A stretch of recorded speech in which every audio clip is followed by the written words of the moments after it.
kamu mengecek keaslian pita cukai di rokok atau minuman beralkohol, jangan sampai tertipu. Ini dia cara mudah mengidentifikasi keaslian pita cukai. Yang pertama, kasat mata.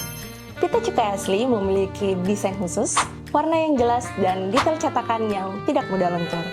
Pita cukai asli juga memiliki serat kasat mata yang dapat langsung kelihatan. Selain itu, terdapat real 3D image yang kelihatan nyata, dynamic effect yang dapat berubah apabila dilihat dari sudut pandang yang berbeda, serta cetakan desain yang tajam. Yang kedua, menggunakan kaca pembesar. Pita cukai asli memiliki mikroteks yang hanya dapat dilihat dengan kaca pembesar.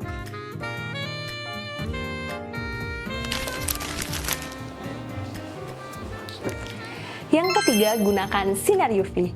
Di bawah sinar UV, pita cukai asli akan menampilkan tanda khusus yang tidak dapat dilihat dengan cahaya biasa.